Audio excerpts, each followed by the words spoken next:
So ngayon mga ka-DJ, baka sabihin nyo is, DJ Kebs, paano ka naman nakakapag-sure na legit yung hard disk Sentinel na yan at valid drive?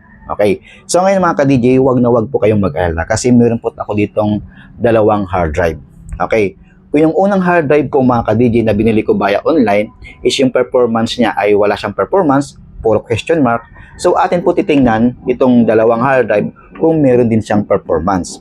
Pangalawa, yung unang hard drive na binili ko via online, kung inyo po mapapansin, is 1 terabyte siya. Pero nang atin po siyang validate is 51 gig lang pala. So ngayon mga ka-DJ, itong dalawa kong hard drive, no, na meron ako ngayon. So titingnan natin mga ka-DJ kung lahat ba siya ay puro green at walang pula. Okay? So syempre po mga ka-DJ, ito muna yung ating uunahin isalpak, no. Ito mga ka-DJ, no, yung hard drive niya mga ka-DJ ay binili ko lang po mga ka-DJ sa PC Express. Ito po ay 1 terabyte mga ka-DJ sa halagang 3,200. Tapos po yung bumili lang ako mga ka-DJ ng enclosure. Yan. So ngayon mga ka-DJ, try natin mga ka-DJ.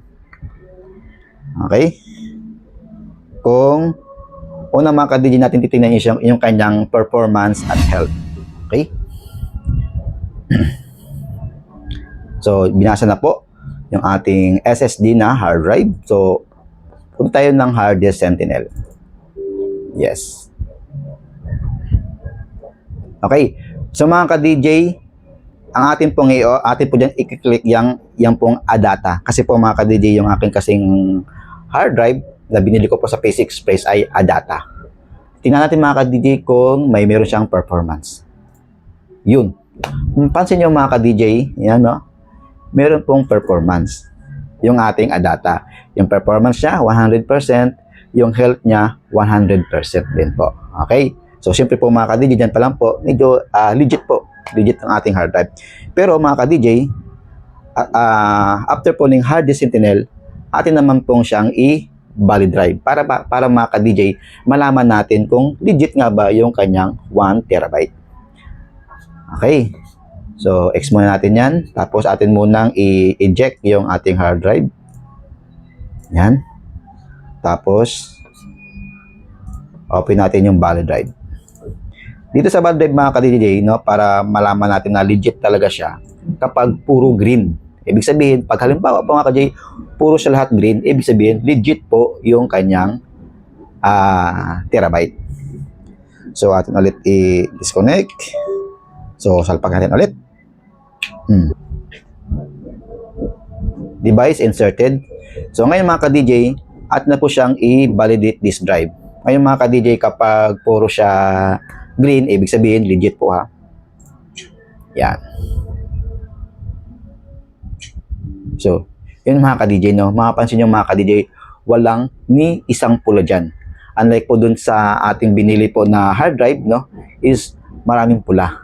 So ngayon mga ka-DJ, sabi ko kanina, pag green is validated, legit po yan. Pag red error, kulay blue. Pag white error, yellow. At no storage, pula. At yung pula po, yun po yung kanina po na nakalagay dun sa ating binili na hard drive via online, no? So ngayon mga ka-DJ, atin po siyang i-close para atin mga ka-DJ makita yung kanyang result. Yun. Mapansin nyo mga ka-DJ, test date and time, January 19, 2025, 11:51 AM. Declare drive, 1 terabyte.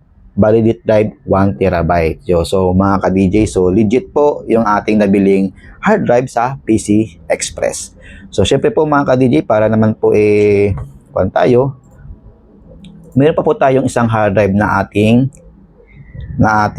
titingnan ulit. Yan ba? Okay, wait lang.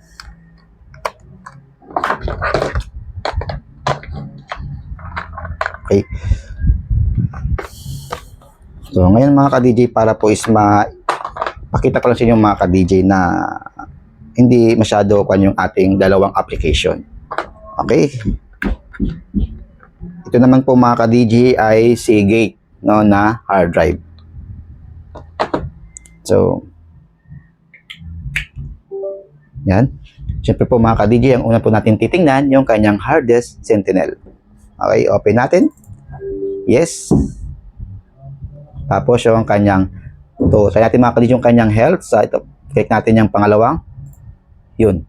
Pansin nyo mga ka-DJ, performance, excellent, health, excellent po. So ngayon mga ka-DJ, baka magtaka kayo mga ka-DJ, bakit yung health niya is 84%. Okay? Kasi po mga ka-DJ, yung hard drive po kasi mga ka-DJ, hindi po yan forever. Kasi po mga ka-DJ, yung hard drive po mga ka-DJ, habang tumatagal talaga yan mga ka-DJ, is nababawasan talaga mga ka-DJ yung kanyang health at performance. Okay? Kasi ito kasi mga ka-DJ, itong hard drive na sa mga ka-DJ is matagal na po itong mga ka-DJ na hard drive. At kinuha ko lang itong mga ka-DJ sa mga luma kong computer, no? Para po magamit ko. Kaya kung mapansin yung mga ka-DJ, yung kanyang health niya ay 84% lang po. Pero goods pa naman yung mga ka-DJ. Goods pa naman po yan. Okay? Kasi po mga ka-DJ, no, kapag yung health niya mga ka-DJ is nasa 9% na lang po. So, bumili na po kayong mga ka-DJ ng bagong hard drive. Kasi po mga ka-DJ, may tendency po mga ka-DJ na baka yung 9% niya ay bumaba at yun nga po mga ka-DJ is makorap na po or makorap na po yung inyong mga hard drive or hindi na po siya gagana. Kaya kali po, just in case po mga ka-DJ na nasa 9% na lang yung inyong hard drive or mga 28%, so magsimula na kayo mga ka-DJ mag-ipon-ipon ng pangbili ng hard drive. Okay? So yun mga ka-DJ. So next naman po natin gagawin mga ka-DJ ay yung kanyang body drive. So sa body drive mga ka-DJ, gaya pa rin dati, atin mo siyang i-eject. Yan. Eject muna natin siya. Wait lang. Eject ba? Okay, eject na. So, tapos, close natin to. So, body drive. Right click. Open. Yes. Check drive. Yan. So, atin pong salpak. Yan. So, device inserted. Okay? So, ngayon mga ka-DJ, atin po siyang i-body drive.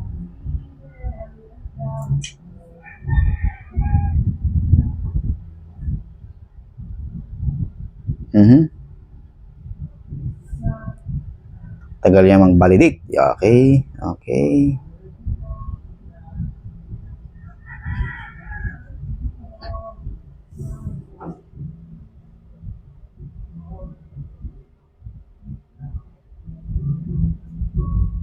Yan. Halos lahat mga ka-DJ puro green. Okay, okay, okay. Yun. Makapansin nyo mga ka-DJ, yung pangalawang hard drive at itong last natin na hard drive is puro siya green. Yung nga po mga ka-DJ, pag green, validated. Pag blue, red error. White, ay pag right error naman, kulay yellow. At pag no storage, pula. So atin po siyang i-close para lumabas yung kanyang result. Okay, so test date, time, 1/19/25/11/55. So 500. So yun po mga ka-DJ. Legit po yung ating hard drive. Okay,